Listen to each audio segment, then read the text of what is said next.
Ekati diamond mine is getting a second life, at least for now. It's getting a $115 million loan from the federal government to continue operations and protect jobs.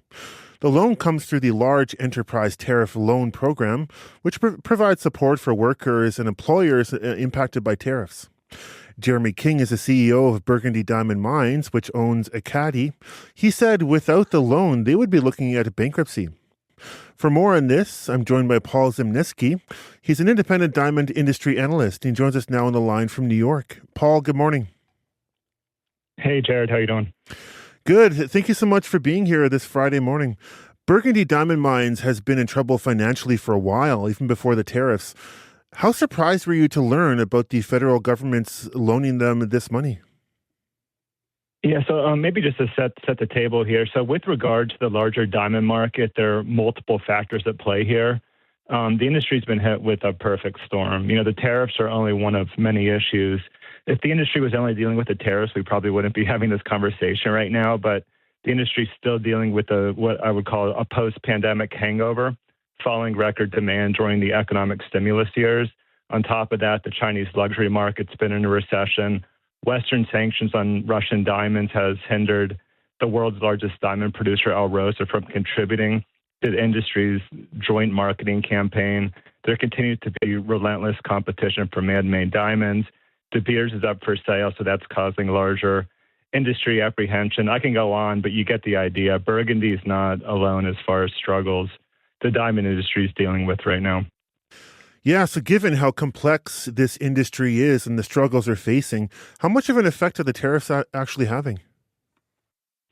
It's hard to say. Again, it's one of multiple factors. I think, in certain cases it could have, been the final straw for certain operations. But again, it's difficult to tell because it really is, there's a multivariate number of factors at play right now. Burgundy's plan seems to rely on mining higher quality diamonds. Given the market right now, what you mentioned there, what makes that a more profitable plan? So I see this loan as a lifeline of sorts. I mean, it buys time for Burgundy. If we see a recovery in the diamond market, expansion opportunities at Ekati are certainly on the table. You have to remember Ekati is composed of a series of multiple deposits. So, for example, Fox Underground could, be brought online to complement Misery production, and it could also expand production beyond Misery.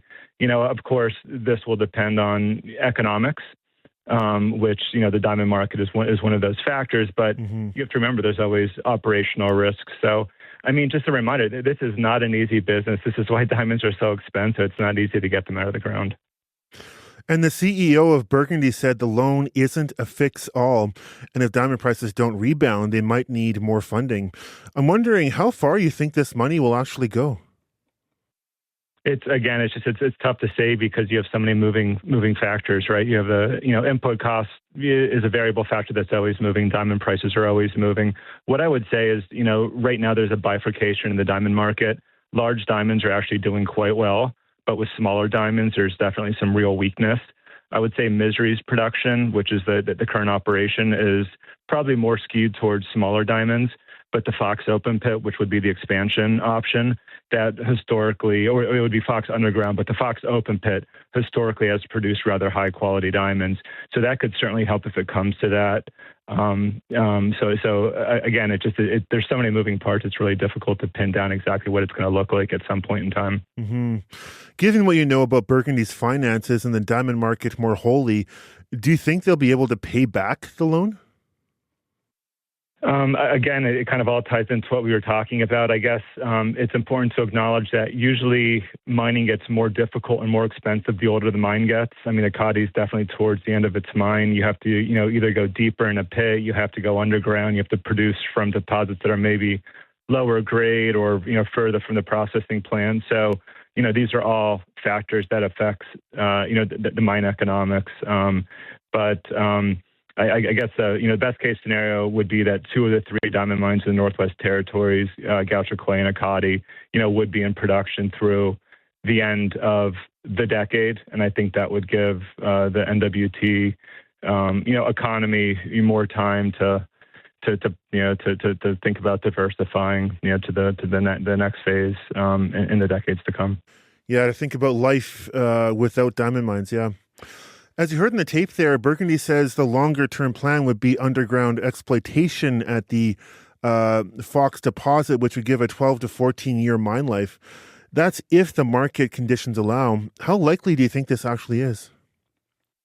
It's so difficult to say. Again, if we see a notable recovery in diamond prices next year, which it's possible, that would certainly help. Only management knows exactly what kind of timeline they have at, say, given where current prices are. So again, I think it's like we were saying before, it's just there's multiple moving factors, and it's really difficult to predict where we're going to be at some point in the future. It's just constantly evolving.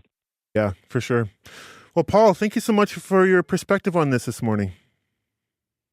Thank you. Happy holidays. Yeah, same to you. Paul Zimnisky is an independent diamond industry analyst. He joined me on the line from New York. For more on this story, head to our website, cbc.ca/north.